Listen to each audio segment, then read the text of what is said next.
Bien, pues ya estamos en esta iniciación. Y digo iniciación porque vamos a hablar de temas que tienen que ver con la religión y también con esa moral que decíamos al principio de este programa, ¿no? Hablamos de los pecados capitales, pero reconocemos los pecados capitales, somos conscientes de que vivimos en una sociedad imbuida casi en ese pecado capital o en esos pecados capitales, por ejemplo, como el de la pereza. Vamos a conocer si de verdad eso es así y qué es lo que nos aporta la pereza, si es bueno, si es malo o todo lo contrario. Lo vamos a hacer con el doctor Oriol Quintana. Él es doctor en Humanidades por la Universidad Pompeu Fabra y profesor adjunto de la Cátedra de Ética y Pensamiento Cristiano del Instituto Químico de Sarriá y autor de La pereza de Fragmenta Editorial. Doctor Oriol Quintana, muy buenas noches. Buenas noches y gracias por invitarme. Un placer, doctor. Hablamos de los pecados capitales, ¿no? ¿Que son 7 o son más, doctor? No, la tradición cristiana señaló esos 7 hace ya unos siglos y bueno, esos son en principio. Pero es curioso porque incluso el propio Papa, ¿verdad?, decía que incluso podríamos llegar a aumentar esos pecados capitales como algo que tenga que ver con el tema de la comunicación, con Internet y demás. Y bueno, y hay que añadir los pecados que se cometen contra el planeta, ¿verdad? Sí. El pecado ecológico. Por ejemplo. En fin, a medida que va desarrollándose la historia, Sí. la tecnología y aumentamos nuestras posibilidades como seres humanos, también aumenta nuestras posibilidades de hacer el mal, ¿verdad? Y entonces hay que ponerlos al día, sí. Está Pero bien. Lo tradicional son estos 7, ¿eh? 7 pecados capitales. ¿Los recordamos, doctor, por favor? Por ejemplo, la envidia, La envidia, la pereza, la pereza, la avaricia, la gula, la lujuria, la ¿sí? soberbia y la ira. Y la ira ahora. Parece mentira, ¿eh? Parece En fin. mentira. Bueno, hay que decir que como son pecados, pues claro, no estamos acostumbrados a reconocerlos, ¿no? Si fueran virtudes, pues a lo mejor, ¿no? Igual sí. ¿El hombre reconoce más las virtudes o los pecados, doctor? Bueno, solemos reconocer los pecados en los demás y las virtudes en nosotros De los mismos, nuestros, ¿verdad? Ahí está el problema, ahí está el problema. Bueno, hablamos de esos pecados capitales que seguramente más de uno tenemos, ¿no? O profesamos con más o menor intensidad, ¿no? En el día de hoy vamos a hablar de la pereza, que es un pecado capital, pero también tiene su antagónico, tanto en positivo como en negativo. Si estuviéramos hablando en Oriente sobre la pereza, hablarían del yin y del yang, ¿no? Que todo tiene su lado opuesto, ¿no? Sus polos, ¿no? ¿Es una característica del ser humano, doctor, la pereza? Sí, pero muy occidental, ¿eh? Más que nada porque en Occidente, digamos que hemos ido privilegiando siempre la productividad. Sobre todo desde la Revolución Industrial hace algunos siglos en Europa, y luego este modelo se ha ido extendiendo en todas partes, ¿no? La idea de que tenemos que crecer como seres humanos y como colectivos, entonces tenemos que enriquecer nuestras naciones, tenemos que enriquecernos personalmente, claro, tenemos que desarrollar todas nuestras potencialidades. Entonces esto nos cae, digamos, como una forma de cultura, como un imperativo para todos, y entonces está la pereza que puede compensarlo un poquito. Pero yo creo que es una característica occidental, igual que es de Occidente el desarrollo tecnológico, el desarrollo de la competencia económica, etcétera, pues también la pereza es más occidental. El pensamiento cristiano, hablo del pensamiento cristiano tradicional, ¿persiguió de alguna manera la pereza en su momento? Sí, claro, porque el cristianismo pone un ideal de santidad para las personas. Y este ideal, bueno, incluso San Pablo en la Biblia habla de una carrera y de conseguir los laureles, ¿eh? Esta imagen se ha impuesto desde el principio en la tradición cristiana. Entonces, en el cristianismo tradicional no se trataba tanto como decía ahora, de desarrollar las sociedades y de la economía, sino de llegar con éxito a esta carrera por la santidad. Y claro, la pereza te lo impide, la pereza te hace abandonar obligaciones, entonces es mala, y por eso se ha perseguido.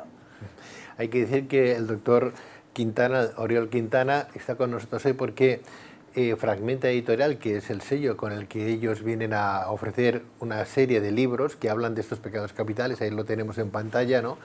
Él, por ejemplo, habla de la pereza, de esos 7 pecados capitales, pues cada pecado capital tiene un libro escrito por un doctor, un especialista en estas materias. Entonces, el doctor en Humanidades, Oriol Quintana, que nos acompaña, él ha escrito el que habla de la pereza. Entiendo yo que es una colección que se puede ir comprando poco a poco y que luego, pues el día de mañana, pues tenemos los 7 pecados capitales en casa para ir observando a ver qué hacemos bien, qué hacemos mal y en qué nos parecemos. Y una de las virtudes de esta colección es que a las personas las que nos lo han encargado somos muy diversas. En realidad, nuestro único punto en común casi, aparte de ser personas suficientemente formadas y que más o menos sabemos escribir, espero, quiero pensar, ¿verdad? Sí, claro.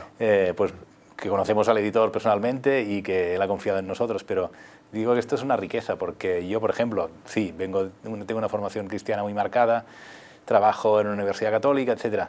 Los otros autores están en otros ámbitos de la cultura, hay escritores, hay ensayistas, hay incluso alguno que ha hecho sus pinitos en política, y eso es una riqueza porque le da una variedad a los libros, ¿no? En fin, que el lector que se anime a ir leyéndolos, a ir comprándolos, pues verá que son cosas muy diversas y yo creo que es mejor así. Gracias, doctor. ¿Esta visión de estos 7 pecados capitales tienen una visión cristiana o es una visión...? Claro, digamos que no es una visión, es una visión cristiana en el sentido de que aquí en España todo el mundo ha estado en contacto con el cristianismo, crea o no crea, lo haya abandonado o no lo haya conocido jamás, o sea, es decir, no lo haya vivido, no lo haya profesado nunca, pero todo el mundo está en contacto con él y seguimos. El hecho de que existe esta misma colección ya es una prueba, ¿no? De que todavía usamos este lenguaje, en el fondo es un lenguaje cristiano. Pero no tiene, por eso mismo, en realidad, cada uno de los libros no tiene un enfoque específicamente católico a priori no tiene ninguna ideología o un enfoque religioso explícito de ningún tipo, sino que cada autor ha escrito lo que le ha parecido según su formación y según sus referentes. Entiendo, no sé entiendo. Tú asocias en este libro de la pereza, asocias la propia pereza, este pecado capital, con el dolor. ¿Por qué? Bueno, es decir, cuando algo nos duele, enseguida sabemos que algo no funciona y que algo está mal y que algo hay que cambiar. Que es un recurso que nos ha puesto la evolución, digamos, y que tiene nuestro cuerpo para saber cuándo estamos enfermos. Sí. A veces, si no nos doliera algo mucho, no haríamos nada para curarnos y realmente moriríamos, ¿no?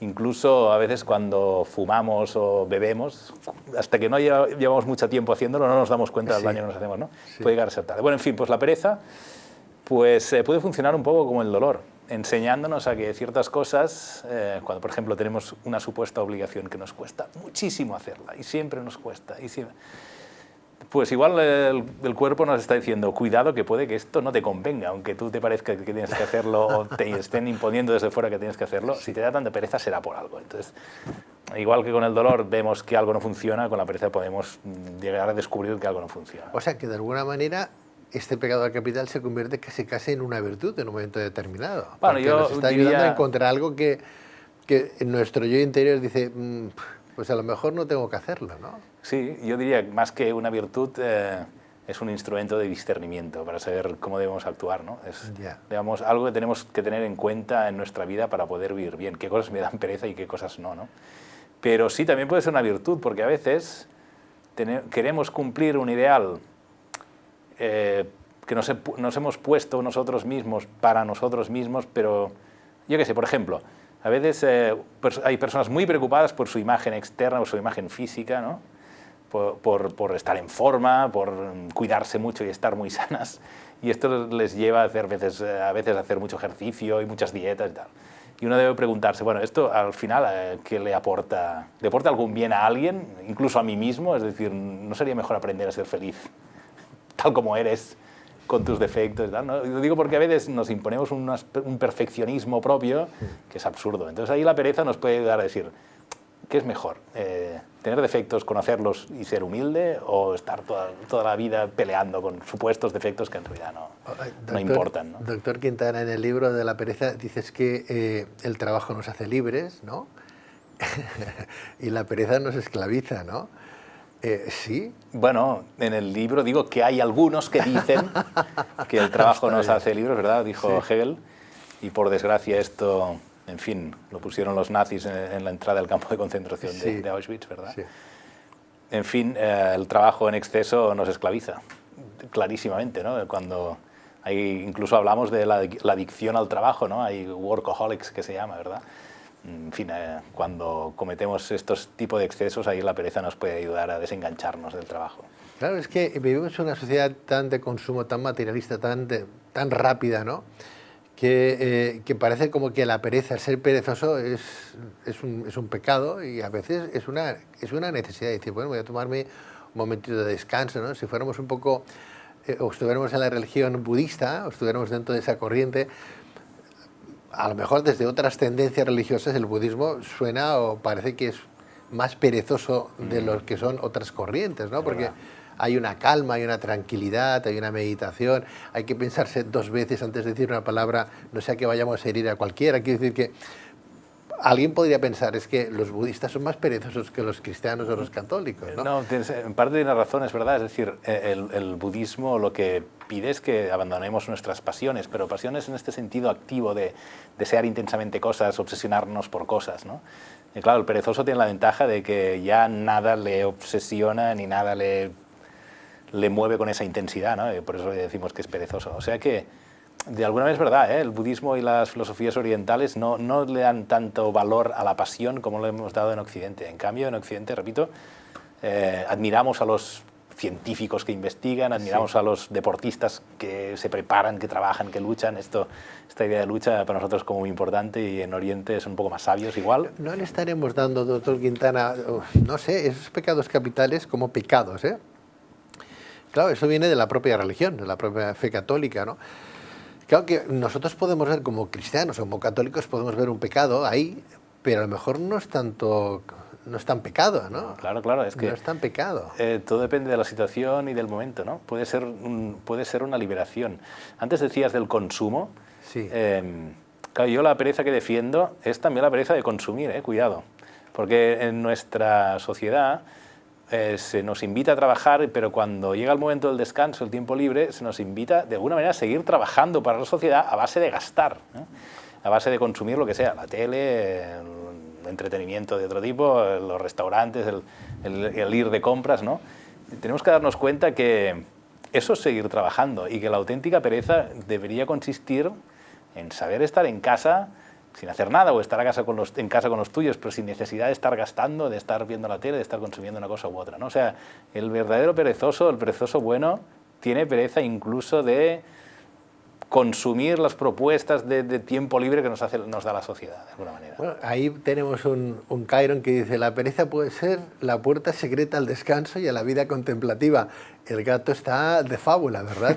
Hombre, ser un poco gatos de vez en cuando no estaría mal. Correcto. Y además, tal como dice esta frase que han sacado del libro, pues cuando sabemos pararnos, cuando sabemos no consumir, cuando sabemos echar un paso atrás respecto a nuestra vida, entonces estamos empezando un camino interior de reflexión, un camino de juicio sobre una vida examinada, como decía Sócrates, ¿no? Y eso es una puerta hacia nuestro interior y una puerta a la espiritualidad.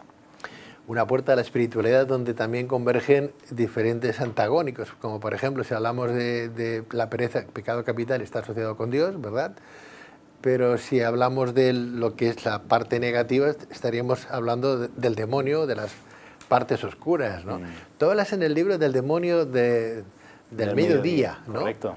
El demonio, bueno, habría que matizar para ti un demonio qué es, ¿no? Y eso de demonio del mediodía, o sea, hay demonio de mañana, demonio de mediodía, demonio de tarde, demonio de noche. No, solo hay, bueno, está el del mediodía como señalado.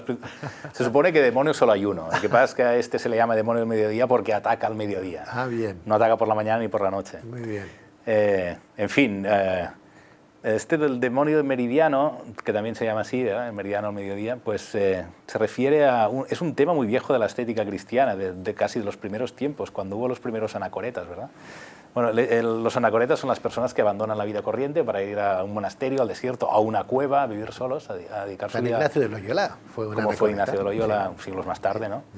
Entonces, esto es más antiguo que el cristianismo, este movimiento, ¿no? Bueno, en fin, este tipo de vida contemplativa es mucho más antigua del cristianismo, pero en cuanto el cristianismo se apuntó a esta corriente y empezaron a hacer los primeros monjes cristianos, pues no tardó en elaborarse esta doctrina, que dice que a la mitad de la vida, como dijo Dante también, sí, uno se replantea lo que está haciendo. Y esta crisis a veces no es querida, a veces sobreviene esta necesidad de replantearse las cosas, ¿no? Y vemos hombres cuando llegan a los 40 años y hombres y mujeres que dicen: vamos a replantearnos el matrimonio, que se van a enamorar, que quieren cambiar de vida, ¿no? Bueno, esta crisis es lo que antiguamente se llamaba el ataque del demonio meridiano, porque de alguna manera este demonio te invita a abandonar los propósitos con los que habías empezado y a replanteártelos, ¿no? Y si estamos hablando de la vida monástica, pues entonces parece que vas a abandonar algo bueno o que tienes tentaciones. Bueno, entonces, la primera manifestación del demonio meridiano es la pereza. es este ritmo de vida que he estado llevando y que hasta ahora no me ha costado nada, que ahora debería seguir, ¿no? Por ser fiel a mis propias promesas, ahora no me apetece, ahora no tengo ganas, ahora no quiero, ¿no?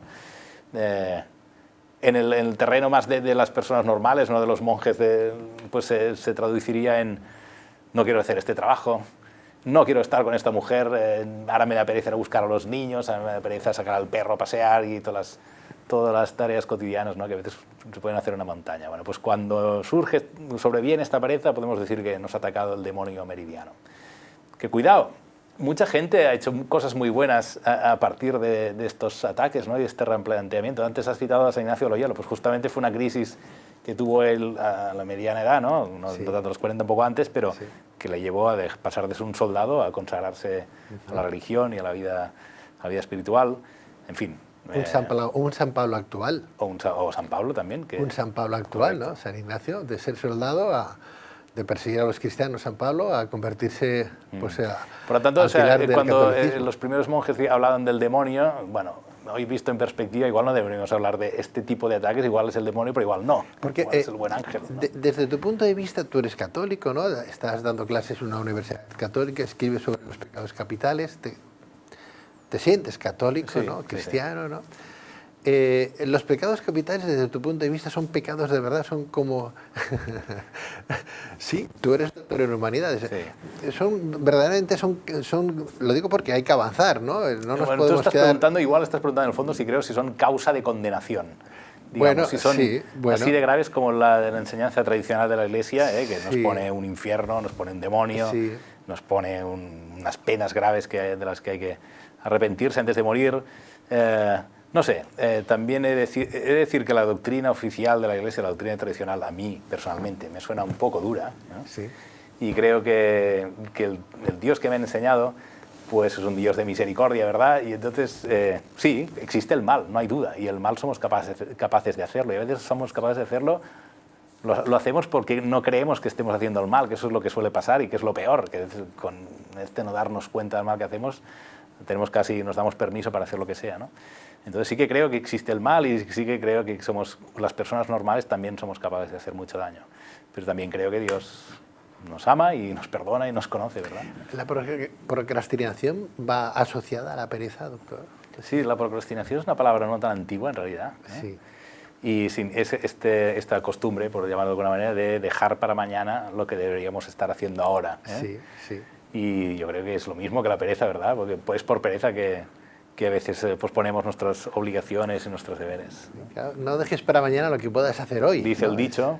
Eso es el dicho. Había una versión muy divertida, moderna y con un sentido contrario de este dicho, que vi una camiseta una vez, que decía: procrastinadores del mundo, uníos mañana.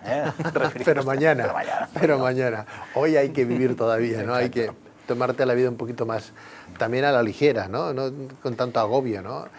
Quizás seamos nosotros mismos los que nos cargamos de esa energía negativa, ¿no? En un momento determinado queremos hacer tantas cosas todos los días y de forma tan rápida que al final hasta el mismo cuerpo te va diciendo: oye, relájate un poquito, llama a la pereza, llámala como quieras, ¿no? Pero a veces sí que toca, ¿no? Es decir, sí. Calma. Es que nos proponemos a veces...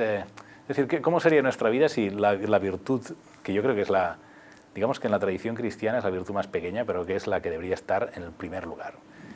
Si en vez de perseguir, no sé qué, persiguiéramos como virtud principal la humildad, nuestra vida mejoraría tremendamente. Y esto que estás comentando tú ahora, estas cargas que nos ponemos, que nos llegan a quemar, no nos pasaría, porque lo que se trata no es de hacer grandes cosas o de ser admirado, o de poder tener la mejor opinión de sí mismo, sino lo que se trata es de ser una persona sencilla, decente, con capacidad de ayudar. Incluso a veces las personas que quieren hacer muchas cosas y que la hacen, cuando se acercan a los demás resultan intimidatorias y a veces incluso la ayuda que prestan resulta humillante hasta cierto punto. Solo podemos ayudar a los demás si lo hacemos desde la humildad y de la sencillez, ¿verdad? Y la sencillez y la humildad se adquieren no a base de hacer muchas cosas, sino de dejarse hacer, de dejarse impactar por la vida. Orwell, que es uno de los autores que estudiaba, no cristiano, decía que hay que estar preparado para ser derrotado por la vida.